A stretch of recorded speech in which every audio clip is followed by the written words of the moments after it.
Quando o Clube da Luta chegou às livrarias em 96, a obra estava muito longe de fazer qualquer sucesso notório. Houve rebuliço em circuitos de literatura mais especializados ou entre uma camada alternativa da crítica, mas nada além disso. Obras literárias criticando o sistema, o capitalismo, o estado mental do nosso mundo ou a falta de sentido nos tempos contemporâneos não eram novidade alguma, e por isso não eram objeto de estudo ou atenção, pois aos poucos iam se tornando até mesmo um clichê.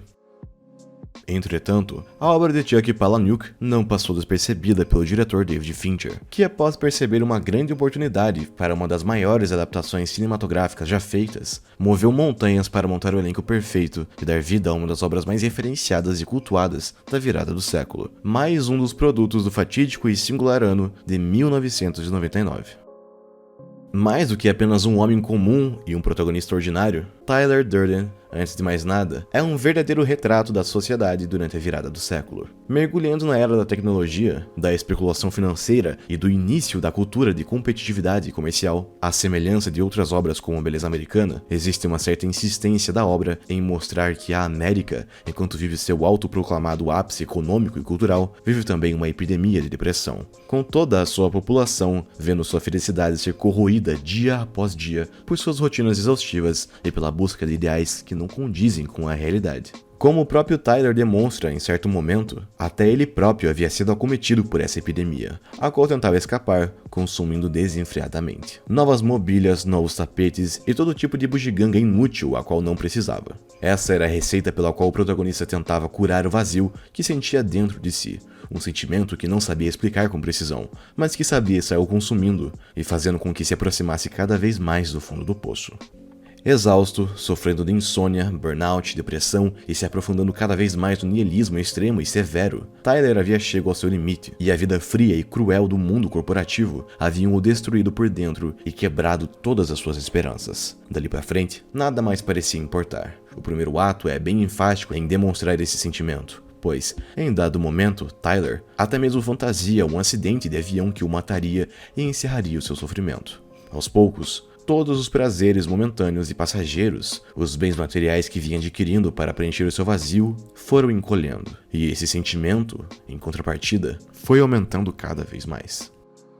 Os grupos de apoio, os quais eram utilizados como uma válvula de escape para o personagem, além de serem um remédio para sua depressão, representavam também outro sintoma do mundo cancerígeno em que estava inserido. Lá fora, ele não era ouvido, e precisava fingir estar à beira da morte para que fosse. A partir desse período, todos deixaram de dar a mínima uns para os outros. Todos deixaram de se importar com o próximo. Apenas diante do fim, é que as pessoas voltam a demonstrar o mínimo de compaixão. E se aproveitando disso, Tyler, isolado e sozinho, percebeu que era melhor se aproveitar delas. Entretanto, a dor de Tyler não era algo novo nesse mundo, e longe de ser exclusividade do protagonista, mas era apenas mais um estágio desse tumor que tomava conta da contemporaneidade, com sua grande representação se dando através de Marla Singer. Antidepressivos, overdoses, vícios e máscaras sociais já são quase uma obrigatoriedade para se viver em tempos tão nocivos quanto os nossos. E Marla era a representação do ponto mais extremo disso tudo. Uma existência vazia e desesperada por salvação e amor. Tyler acreditava ter feito uma descoberta revolucionária ao se envolver nos grupos de apoio, quando na verdade era apenas mais um desesperado buscando por amor e compreensão em um mundo tão frio e distante. Sua vida em meio ao mundo corporativo poderia ser descrita perfeitamente como vazia e distante. Por estar em um ramo tão inumano quanto o dos negócios e seguros, Tyler vivia pressionado sob uma constante cobrança por resultados, acerca de sua própria aparência e mesmo nos detalhes mais ínfimos e descartáveis de seu trabalho, que em nada fariam diferença caso não existissem.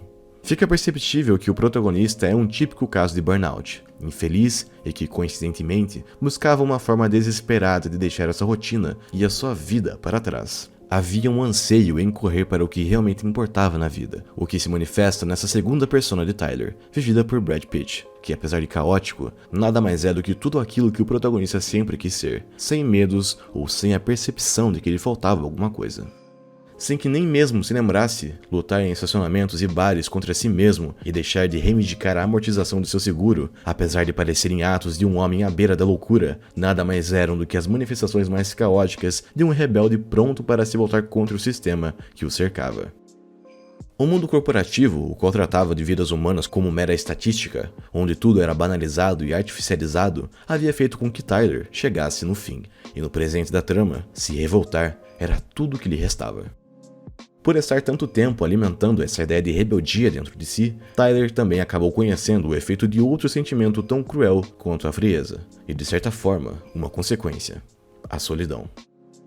Presumivelmente faziam anos que Tyler e muitos dos demais personagens que passam a lutar não experienciavam qualquer felicidade, qualquer calor humano ou correspondência.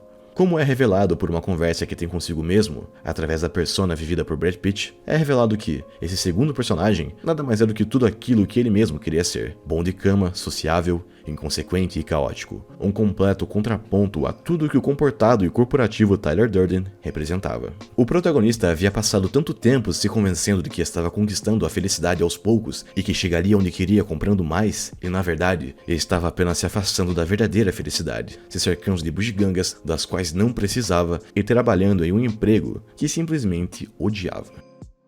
Iniciar o Clube da Luta, portanto, mais do que apenas mais um dos delírios do protagonista, era também um grito de desespero do personagem. Lutar, sentir a sua carne ser esmagada pelos punhos do seu oponente, sentir o seu sangue escorrer por seu rosto e ter que lidar com as dores no dia seguinte, mesmo em seu escritório, apesar de serem sensações intuitivamente negativas, eram também sensações que o fariam se lembrar de que estava vivo, de que, afinal, mesmo vivendo uma vida de merda, de que sequer merecia ser lembrada ou vivida naquele estado, ele ainda sobrevivia e tinha a chance de mudá-la quando bem entendesse, bastando que houvesse a consciência e, principalmente, a coragem para tal.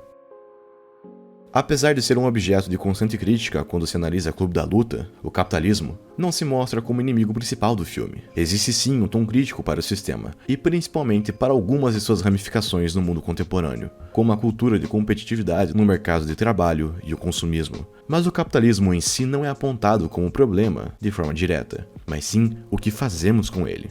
O filme não condena a competição por si só, mas condena o fato de a termos colocado em primeiro plano, passando por cima de pessoas e das coisas que realmente importam para tal. Nos esquecemos da emoção de estarmos vivos, nos esquecemos da emoção de viver uma vida realmente valorável, e ao invés disso, estamos cada vez mais presos em calabouços que construímos para nós mesmos, cercados de futilidades, vícios e prazeres passageiros que em nada representam a emoção de viver. Aos poucos, estamos nos sufocando com vidas artificialmente vividas e que não traduzem em nada o que realmente sentimos.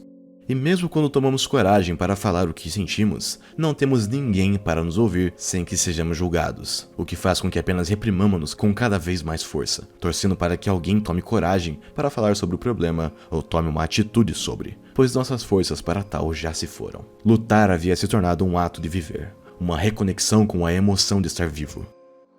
Por estar tanto tempo infeliz, sentir dor havia se tornado uma fonte de felicidade e prazer. Alguns podem definir Tyler Durden como um idealista, alguém com aspirações altas demais para um sentimento tão propagado. Outros, como simplesmente um rebelde e arruaceiro, uma pessoa inconformada que precisa de tratamento psicológico, e não atenção. Seja qual for o caso, a mensagem e a sociedade de Clube da Luta é realista demais para que se passe despercebida em nosso tempo, o que explica o porquê de estarmos tão obcecados com a ideia de quebrar a primeira e a segunda regra do Clube da Luta. Chegamos ao ponto em que ninguém mais parece se importar com o que acontece conosco, mesmo que sejamos os responsáveis por realmente girar a roda da economia e do mundo. Não temos grande guerra, pois nossa luta é espiritual. Não temos uma grande depressão, pois ela já se difundiu em todas as nossas vidas. Estamos há tanto tempo permitindo que caímos no esquecimento, que normalizamos nossos problemas, que esses já se tornaram rotina. Chegamos ao ponto onde lutamos para sobreviver, lutamos para querer continuar existindo, e com tanta pressão, competitividade, angústia e medo, talvez de fato, o único ato de coragem possível seja enlouquecer, pois apenas se libertando de todas essas amarras é que seremos capazes de recuperar aquilo que é nosso direito mais fundamental e esquecido: o direito de viver.